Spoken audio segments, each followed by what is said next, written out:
Sa panawagan para sa kapayapaan, sumentro ang Easter message ni Pope Francis.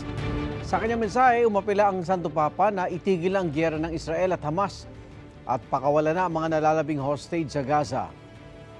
Itigil na rin daw sana ang giyera sa Ukraine at iba pang lugar na nakaranas ng gulo gaya ng Haiti, Myanmar at Sudan. Sa kabila ng kanyang karamdaman, pinangunahan ni Pope Francis ang misa sa St. Peter's Square at pagkatapos ay sumakay siya sa Pope Mobile para bumati sa mga nagtitipon doon. Igan, mauna ka sa mga balita. Mag-subscribe sa GMA Integrated News sa YouTube. Sa mga kapuso abroad, subaybayan nyo kami sa GMA Pinoy TV at sa www.gmanews.tv.